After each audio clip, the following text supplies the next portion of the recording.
বিড়ালের হঠাৎ বমি শুরু হলে আপনি ঘাবড়ে যাবেন না। বিড়ালের বিভিন্ন কারণে বমি হতে পারে।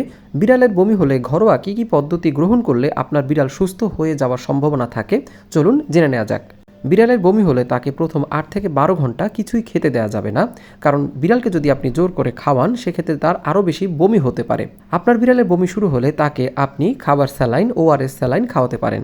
যেমন ধরুন ১ প্যাকেট এসএমসির ও স্যালাইন ৫০০ ml পানির সাথে মিশিয়ে সেটি আপনি ৬ ঘন্টা রেখে দিতে পারেন এবং ২-১ ঘন্টা পর পর তাকে খুবই অল্প পরিমাণে খাবার স্যালাইন খাওয়াতে পারেন এবং এটা বিড়ালের পরিমাণ অনুযায়ী। এরপর আপনি বিড়ালকে খুব অল্প পরিমাণে সেদ্ধ করা মুরগির মাংস খাওয়াতে পারেন, পাশাপাশি মুরগি সিদ্ধ পানি অর্থাৎ যেটাকে চিকেন স্টু বলে সেটাও খাওয়াতে পারেন। এখন কখন বুঝবেন আপনার বিড়ালের এই যে বমি করার সমস্যাটা একটা এমার্জেন্সি পর্যায়ে পৌঁছে গিয়েছে? যদি আপনার বিড়াল দিনে ৪ থেকে ৫ বার বমি করে এবং বমির সাথে সে খুবই দুর্বল হয়ে পড়ে এবং হাঁটাচলা একেবারেই করতে পারে না এবং মাঝে মাঝে বিড়ালের বমির রং পরিবর্তন হয়, কখনো কখনো লাল কালারের, হলুদ কালারের বমি করা শুরু করেছে, তখন এটা একটা এমার্জেন্সি। তখন আপনাকে একজন প্রাণী চিকিৎসকের পরামর্শ নিতে হবে। এই ধরনের টিপস পেতে চাইলে আমার চ্যানেলটা সাবস্ক্রাইব করতে পারেন। ধন্যবাদ।